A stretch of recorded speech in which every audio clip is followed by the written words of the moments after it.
오늘 이 시간 우리 하나님께서 우리에게 주신 말씀인 베드로후서 1장 본문에 대해서 나눠보려고 합니다. 오늘 말씀에서 이 베드로후서는요, 베드로가 작성한 편지입니다. 그리고 이 베드로후서 이전에 편지가 하나 더 있었죠. 바로 베드로전서가 있었습니다. 이 베드로전서가 쓰여지고요, 시간이 좀 흐른 뒤에 베드로후서가 쓰여졌습니다. 우리 학자들에 따르면은 대략 1년에서 3년 정도의 기간이 있었던 것으로 보입니다. 여기서 우리가 확실하게 알 수 있는 것, 그것은 베드로전서가 먼저 쓰여졌고 그 후에 베드로후서가 쓰여졌다는 것이죠. 그런데요, 누가 이런 문제를 하나 제기했습니다. 베드로전서는 베드로가 썼다는 것에 동의한다. 그런데 베드로후서는 이 베드로가 쓴 것이 아닌 것 같다라고 말이죠. 물론 저는 당연히 베드로후서 또한 베드로가 썼다고 믿습니다. 하지만 학자들 중에도 이 베드로후서를 다른 사람이 썼다거나 썼을 가능성이 있다고 주장한 이들이 생겨난 것입니다. 왜일까요? 이 베드로전서와 이 베드로후서를 비교했을 때 마치 다른 사람이 쓴 것처럼 문체가 다르다는 것입니다. 그럴듯한 이유죠. 다른 사람이 쓴 것처럼 다른 문체를 갖고 있다니까요. 하지만 이 베드로전서와 베드로후서가 어떤 장르의 글인지를 알면 우리는 이 두 글의 문체가 왜 다른지를 이해할 수 있습니다. 제가 설교의 서두에서 말했듯이 이 두 글은 편지입니다. 편지. 이 편지라는 장르의 글은요, 누가 쓰느냐도 중요하지만 누구에게 쓰느냐에 따라 그 내용과 스타일이 달라집니다. 우리가 사랑하는 사람에게 러브레터를 쓸 때와 고인의 당부를 전하는 유언의 말투와 어휘, 스타일이 같을 수가 없겠죠. 심지어 이 같은 사람에게 쓰는 편지라고 해도 그 받는 사람의 상황에 따라서 이 글의 분위기가 달라질 수 있는 것입니다. 우리 군대에 가 있는 아들에게 쓰는 편지랑 방에서 뒹굴거리는 아들에게 쓰는 편지가 같을 수 없겠죠. 우리 정리하자면 이 편지라는 글의 특성상 상황과 대상에 따라 이 표현과 문체가 달라질 수밖에 없다는 것입니다. 같은 사람이 썼더라도 말입니다. 실제로 이 베드로전서는요, 로마의 박해 속에서 고통받고 있던 성도들에게 위로와 소망을 전하기 위해서 쓰여졌습니다. 반면 이 베드로후서는요, 거짓 교사들에 의해서 진리가 왜곡되고 성도들의 믿음이 흔들리는 그 위기의 순간에 경고와 교훈을 전하기 위해 기록된 것입니다. 상황과 목적이 다르기 때문에 그 두 편지의 문체가 다를 수밖에 없는 것입니다. 같은 사람이 썼더라도 말이죠. 자, 이 두 서신의 문체가 다르다 그래서 우리 저자가 다르지 않다는 것을 오늘 우리는 알 수 있었습니다. 자, 근데요, 제가 이 이야기를 장황하게 꺼낸 이유가 있습니다. 자, 제가 조금 전에 그럴듯한 이유를 들어서 이 베드로후서의 저자가 베드로가 아닐 수 있다라고 했을 때 그런가? 하고 혹시 잠깐이라도 그럴 수 있겠다라는 생각이 드셨나요? 바로 그것이 중요한 것입니다. 우리의 믿음이 생각보다 쉽게 흔들릴 수 있다는 것이죠. 그것은 초대교회의 성도들 또한 마찬가지였습니다. 이 거짓 교사들이 퍼뜨리는 교묘한 논리와 주장 앞에서 그들의 믿음이 흔들렸던 것입니다. 그래서 누군가는 분명한 기준을 제시해 줄 필요가 있었던 것입니다. 이제 바로 그 역할을 예수 그리스도의 종이자 사도인 베드로가 감당한 것이죠. 그는 성도들의 흔들리는 믿음을 붙들어 주기 위해 하나님의 말씀을 대언하는 사도로서 이 마지막 편지를 쓰고 있는 것입니다. 자, 이제 베드로후서의 1장을 보면요, 이 성도들이 어떤 기준과 믿음을 위해 서야 하는지 우리가 알 수 있는데, 우리 한번 베드로후서 1장 보기 전에 우리 이 믿음에 대해서 한 번 더 이야기해 보려고 합니다. 자, 제가 말했듯이 믿음은 우리 생각보다 쉽게 흔들릴 수가 있습니다. 누군가 그럴듯한 이야기를 할 때, 그럴듯한 논리로 우리의 믿음을 의심케 하는 말을 했을 때 처음에는 우리 단지 그저 그런가 하고 생각해보는 수준에 불과해도 시간이 지나면 점차 우리의 믿음이 크게 흔들릴 수도 있는 것입니다. 네. 우리 초대교회 성도들도 이 거짓 교사들이 들어와서 진리를 왜곡하며 성도들의 믿음을 흔들었을 때 그들의 메시지가 우리가 아는 복음의 진리와는 또 본질과는 거리가 있더라도 그 성도들은 명확한 기준이 없어 누구의 말을 따라야 할지 혼란에 빠졌던 것입니다. 자, 그때 이제 베드로가 나타나서 이 사도의 권위로 편지를 쓰고 있는 것입니다.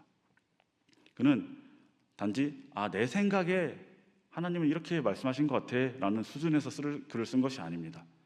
분명하게 밝히듯이 예수 그리스도의 종이자 사도로서, 즉 하나님이 주신 권위에 따라서 교회를 향해 분명한 기준을 제시하고 있는 것입니다. 거짓 교사가 아니라 베드로가 진짜 교사로서의 역할을 감당하는 것입니다. 자, 베드로 후서를 통해서 우리 하나님은 교회 성도들에게 영원한 삶의 소망을 잃지 말라고 말씀하십니다. 하나님은요, 이 영원한 삶에 대한 메시지를요, 당시 죽음을 앞에 두었던 베드로를 통해 전하고 계십니다. 자신의 생애의 마지막 순간을 앞둔 이 베드로가 성도들에게 이 영원한 삶에 대한 메시지를 전하고 있는 것이죠. 자, 어떤 성도들은요, 이 베드로가 죽었다는 소식이랑 이 메시지를 같이 들었을 수도 있습니다. 이 편지를. 그렇기에 이 베드로가 전하는 이 영원한 삶에 대한 메시지는 더욱 효과적으로 전달되었을 것입니다.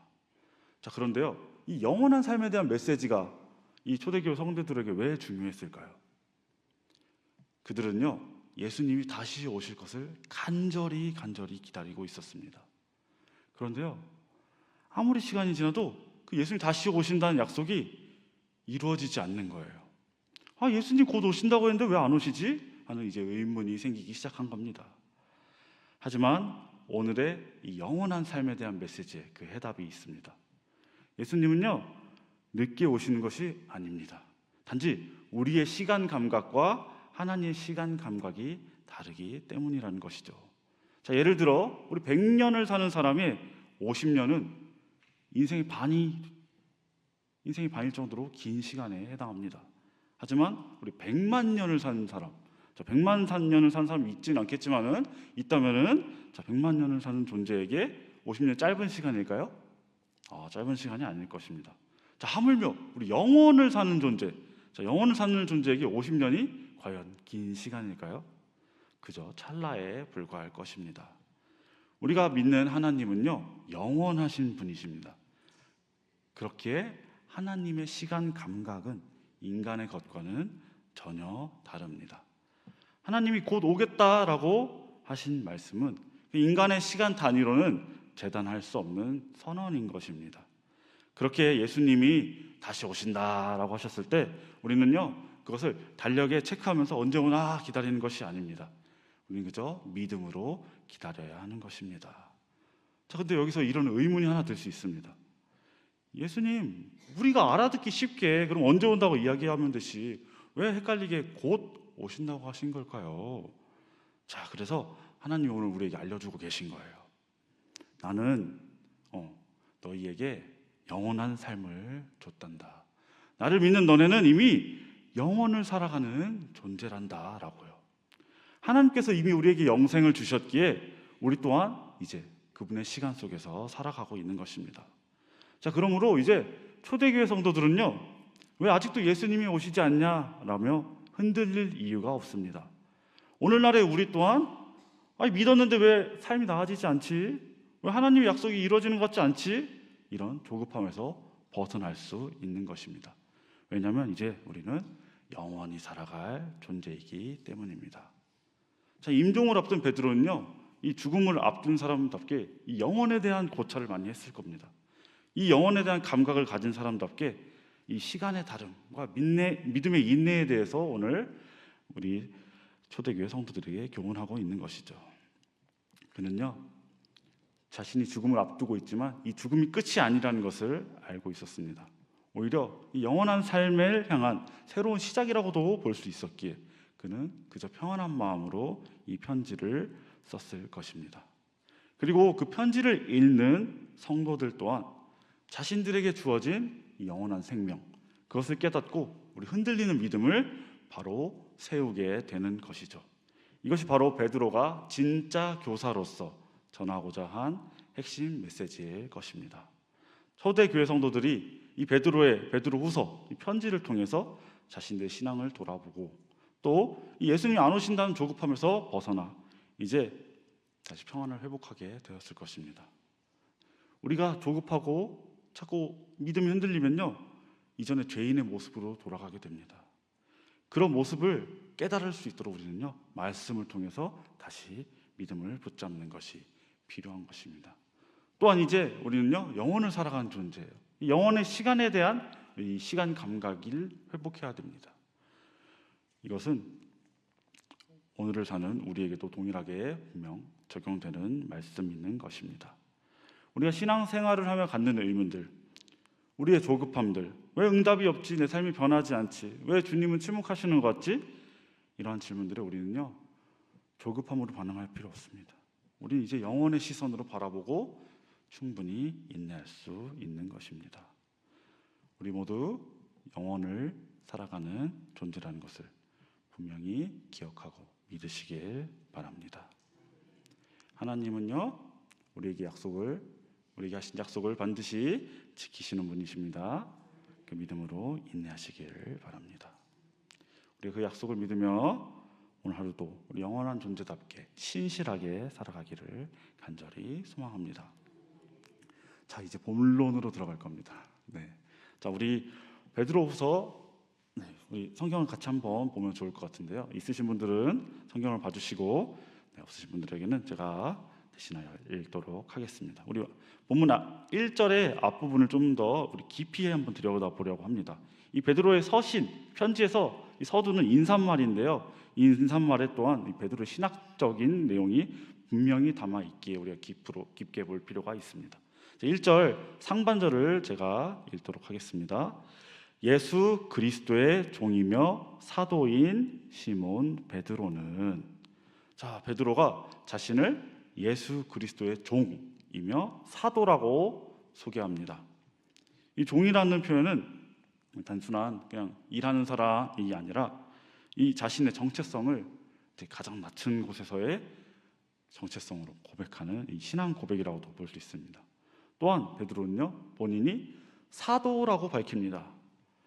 이 단순한 자기소개를 넘어 이 편지가 사도적 권위, 즉 하나님의 말씀이라는 것을 분명히 드러내는 것입니다.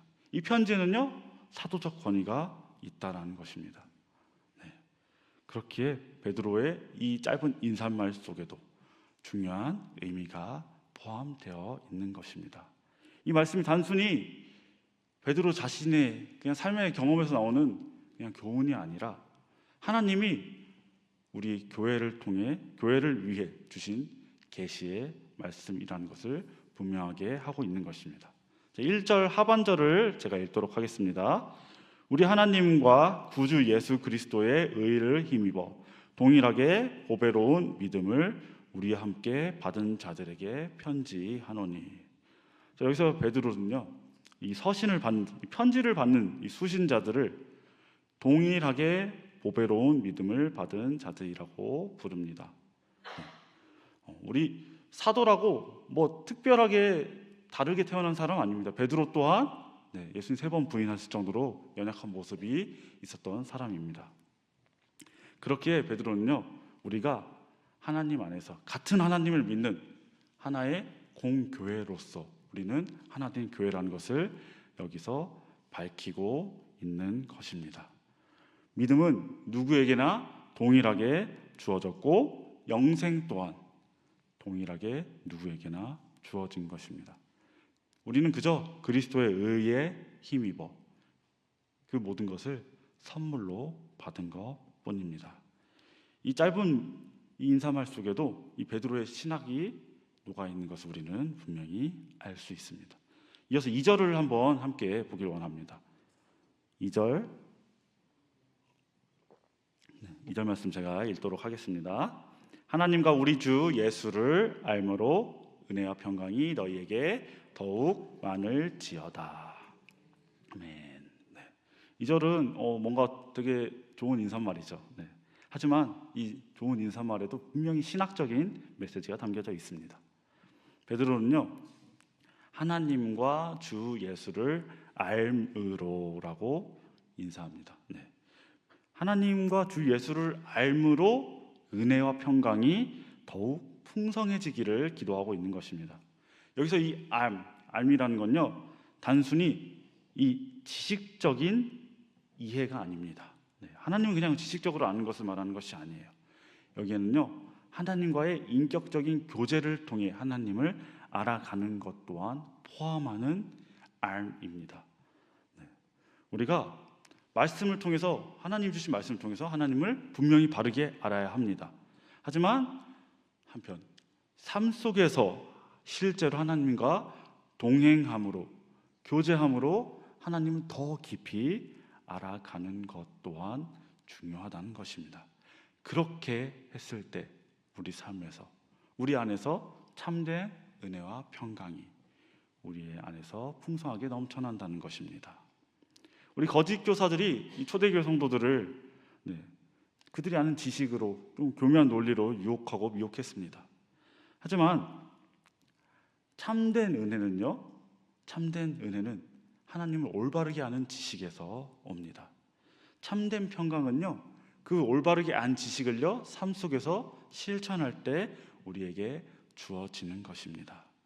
우리가 그렇게 하나님을 올바르게 알아갈 때 우리는요, 진정으로 하나님이 우리에게 어떤 은혜를 주셨고 우리가 누리는 평강이 어떤 것인지 깨닫게 되는 것입니다. 이어서 베드로후서 3절과 4절을 함께 보겠습니다. 이 3절과 4절에서 우리는요, 예수 그리스도를 통해서 우리가 어떤 은혜를 받았는지 분명하게 알 수가 있습니다. 자, 3절 말씀 제가 읽겠습니다. 그의 신기한 능력으로 생명과 경건에 속한 모든 것을 우리에게 주셨으니 이는 자기의 영광과 덕으로서 우리를 부르신 이를 알므로 말미암음이라. 아멘. 먼저 베드로는요, 예수 그리스도의 신기한 능력에 대해서 이야기합니다. 네. 신기한 능력으로 말미암아 이 생명과 경건에 속한 모든 것을 우리에게 주셨다고 선언하는 것입니다. 자, 여기서 말하는 이 신기한 능력, 마술 같은 게 아니죠. 네. 이 신기한 능력은요, 하나님이 갖고 계신 이 신적이고 놀라운 능력을 말합니다. 그것은 우리 예수 그리스도께서 우리를 구원하시고 구원 이후에 우리 삶을 살아갈 수 있도록 필요한 모든 것을 공급하시는 그 모든 것을 포함하는 놀라운 능력인 것입니다. 예수님은요, 단지 죽은 자를 살리시는 것뿐만 아니라요, 영원한 생명을 우리에게 주셨습니다. 그리고요, 또 그 영원한 생명을 단지 주신 것뿐만 아니라 우리가 그 영원한 생명을 살아가는 동안 우리가 계속해서 하나님을 닮아갈 수 있도록 허락하셨습니다. 이건 단순히 우리가 도덕적으로 올바르게 살아가는 것을 말하는 것이 아닙니다. 우리의 존재 자체가 뒤바뀌는 거예요. 우리가 죄에서 영원한 삶으로 변화되는 것을 말합니다. 이것을 우리는 회복이라고 하죠. 이 모든 은혜는요, 심지어 우리의 노력으로 이루어지는 게 아닙니다. 그냥 하나님께서 우리 그저 선물로 주신 것입니다. 오늘 베드로도 그렇게 이야기하고 있죠. 우리에게 주셨으니, 우리가 노력으로 얻는 것이 아니라 하나님이 이미 우리에게 주신 것이에요. 영원한 삶과 함께 말이죠. 그 놀라운 능력으로 우리에게 주신 것입니다.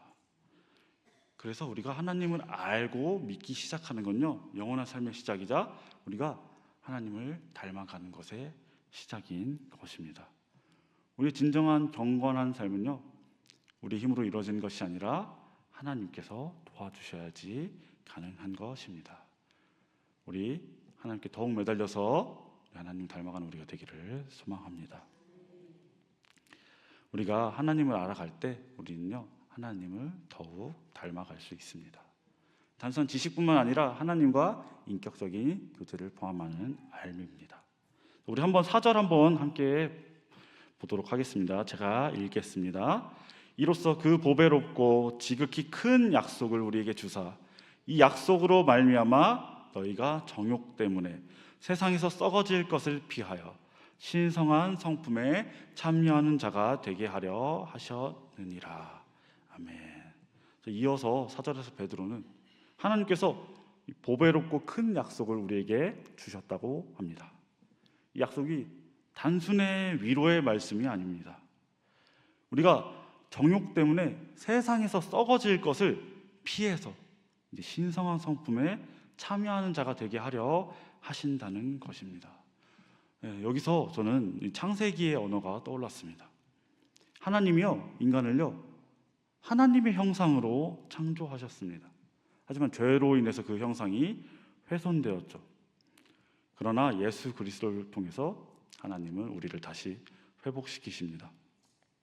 그 회복은요, 단순히 과거의 형태로 돌아가는 것이 아니라 우리 더 깊은 방식으로 이 하나님의 신성한 성품에 참여하는 방식으로 이끌어가고 계십니다. 이건 정말 놀라운 선언인 것입니다. 이 하나님의 신성한 성품은요, 하나님만 갖고 계신 거예요. 그래서 신성한 성품이에요. 근데 그것을 우리에게도 참여하도록 허락하게 주신다는 것이죠. 물론 우리가 그렇다고 하나님이 된다는 것은 아닙니다. 하나님을 닮아가게 된다는 것을 말하는 것입니다. 하나님은요, 그렇게 우리의 하나님의 형상, 우리의 원래 창조의 모습을 다시 회복시키신다고 오늘 우리에게 약속하고 계신 것입니다. 지금의 모습은 불완전하고 지금의 모습은 부족할 수 있습니다. 하지만 우리는요, 어제보다 오늘, 오늘보다 내일 하나님을 계속해서 닮아가게 되는 것입니다. 심지어 우리가 얼마나 살죠? 영원히 삽니다. 영원히 할 만한 하나님을 계속해서 닮아가게 되는 것입니다. 지금의 완전하지 못한 모습에 조급해하지 마십시오. 우리는요, 영원히 하나님을 닮아가겠다고, 그렇게 하신다고 하나님께서 분명히 약속하셨습니다. 하나님께서 우리에게 이미 다 주셨습니다. 우리 그것을 누리기만 하면 되는 것입니다. 우리가 그것을 누릴 수 있도록 우리 서로를 위해서 항상 기도하고 우리 믿음의 겉면과 또한 우리 교회로 모여서 하나님 말씀 듣기를 사모하는 우리 덕소교회가 되기를 간절히 소망합니다. 베드로는요, 이어서 5절에서 7절, 베드로후서 5절에서 7절에 이 하나님의 신성한 성품에 참여하는 구체적인 방법들, 노력들, 적용적인 포인트까지 확실하게 짚어주고 있습니다. 이 말씀 한번 제가 읽어보도록 하겠습니다. 5절에서 7절 말씀입니다.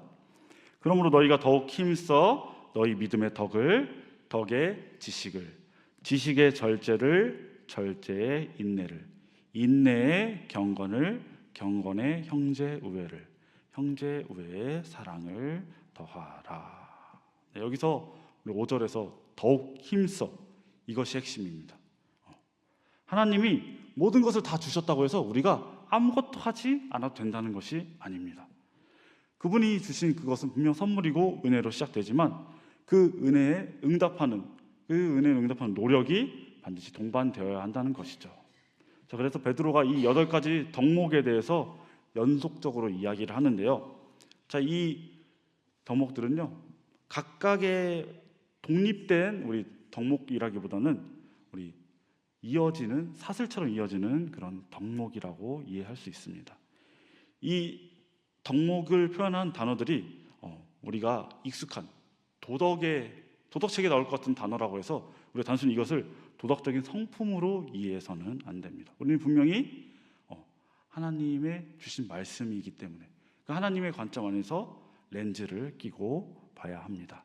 그래서 제가 간단하게 이 덕목들을 설명해 드리도록 하겠습니다. 이거 자세하게 하면은 오늘 집에 못 가실 수도 있기 때문에 제가 짧게 우리가 어떻게 이 덕목들을 살아가야 하는지를 간단히 설명하도록 하겠습니다. 먼저 모든 출발점은 믿음이라는 것입니다.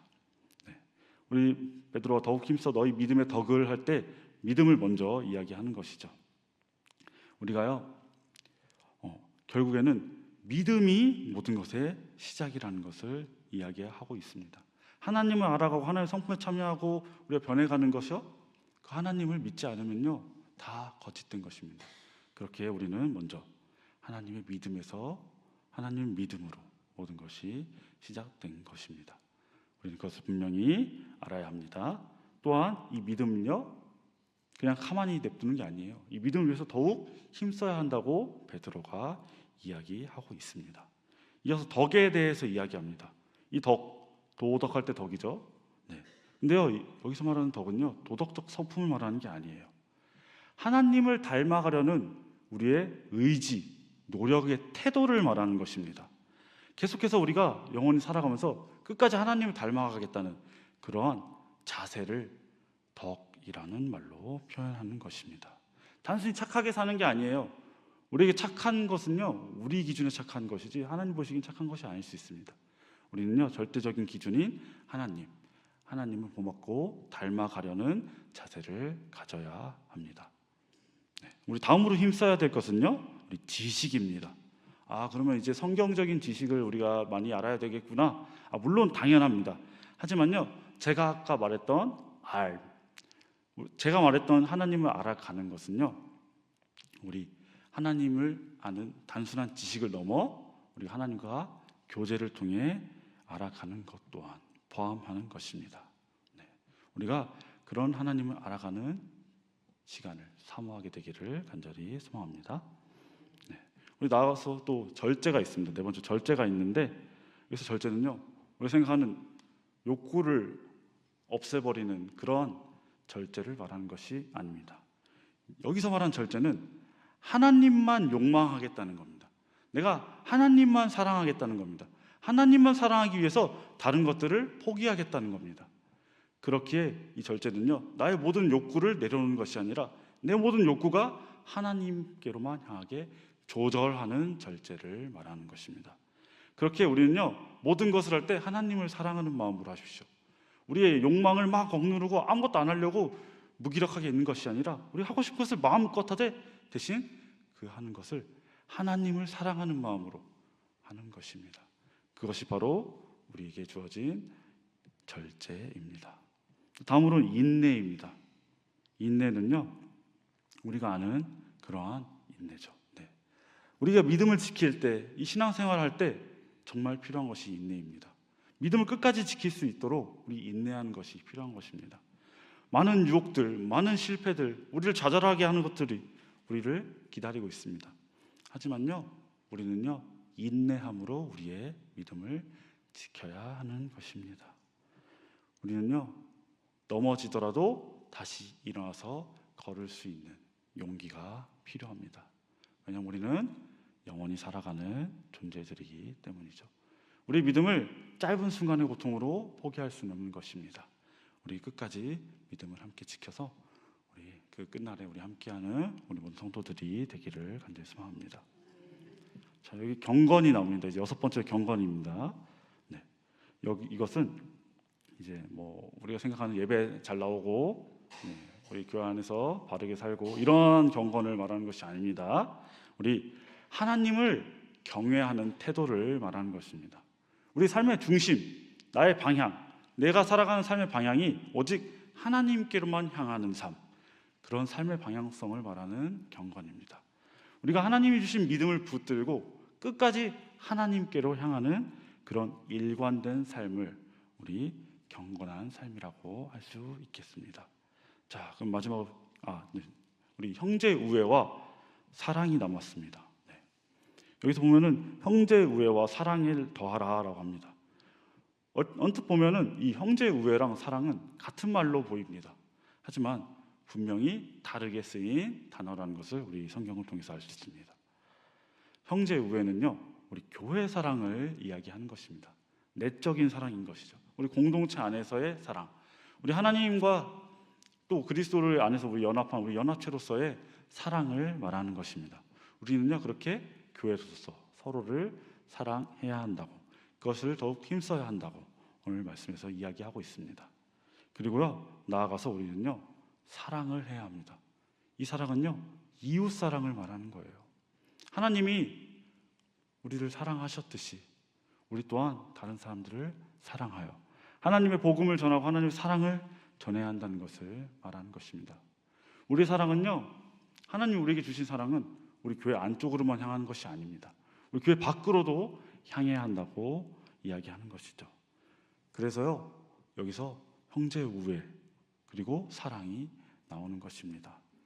이렇게 우리가 베드로가 알려준 8가지 덕목을 통해서 우리가 하나님을 닮아가는 것, 그것을 위해서 우리가 구체적으로 노력해야 되는 것까지 알 수 있게 됐습니다. 우리는요, 계속해서 이러한 덕목들, 우리가 힘써야 될 것들에서 최선을 다해 힘을 쓰면서 우리 계속해서 하나님을 닮아가야 하는 것입니다. 근데요, 우리가 이렇게 힘쓸 때 하나님께서 가만히 계시는 게 아니에요. 우리보다 먼저 우리 마음속에서 성령님께서 역사하고 계십니다. 그분요, 쉬지도 않으세요. 계속해서 우리를 위해서 더욱더 하나님 닮아갈 수 있도록 우리 마음을 주관하여 주십니다. 우리의 마음속의 주인이 하나님이 되실 수 있도록 기꺼이 내어드린 우리 덕소교회 성도님들이 되기를 간절히 소원합니다. 그럴 때 우리는요, 영원한 삶을 살아가면서 하나님을 계속해서 닮아가는 귀한 그리고 또 놀라운 영광을 누릴 수가 있게 되는 것입니다.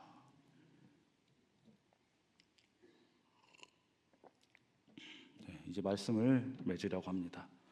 많은 그리스도인들이 신앙생활을 하면서 한 번의 강력한 체험이나 또한 이 위기의 순간에 뭔가 경험하는 것을 통해서 우리 삶이 확 바뀌기를 원합니다. 그러한 위대한 사건이 내 삶 속에 뭔가 거룩함과 성숙함을 단번에 부여해 주는 것처럼 말이죠. 하지만 오늘 본문에서 베드로는 그렇게 이야기하지 않습니다. 그는 신앙이 과정이라는 것을 분명하게 이야기합니다. 조금씩 그러나 꾸준히 자라나는 것입니다. 그래서 그는 이렇게 말합니다. 8절에서 이렇게 말합니다. 제가 읽겠습니다. 이런 것들이 너희에게 있어 흡족한즉 너희로 우리 주 예수 그리스도를 알기에 게으르지 않고 열매 없는 자가 되지 않게 하려니와. 네, 여기서 이런 것들이란 앞에서 말한 7가지 덕목 그리고 이 모든 것에 말하는 이 포함하는 것을 말합니다. 여기서 우리는요, 2가지가 중요합니다. 먼저는 흡족해야 하고 둘째는 열매를 맺어야 하는 것이죠. 단지 조금씩 하나님을 닮아가는 것이 아니라 거기서 그치는 것이 아니라 우리가 충분히 노력하며 흡족할 만큼 자라가야 한다는 것입니다. 그리고 그렇게 자라서 궁극적으로는요, 복음을 전하여 열매 맺는 자로까지 자라야 하는 것이죠. 자, 이 자람이 어디까지 이어질까요? 네, 하나님을 닮아가는 영원한 삶을 누리며 우리 끝까지 계속되는 것입니다. 그래서 베드로는 마지막에 우리에게 게으르지 않고 열매 없는 자가 되지 않게 하시는 이 하나님의 은혜와 말씀을 선포하고 있습니다. 우리가요, 어제보다 오늘 그리고 오늘보다 내일 더욱 예수 그리스도를 닮아갈 수 있기를 간절히 소망합니다. 아멘. 이 시간 우리 계속해서 하나님이 주신 말씀을 붙들고 함께 기도하기를 원합니다.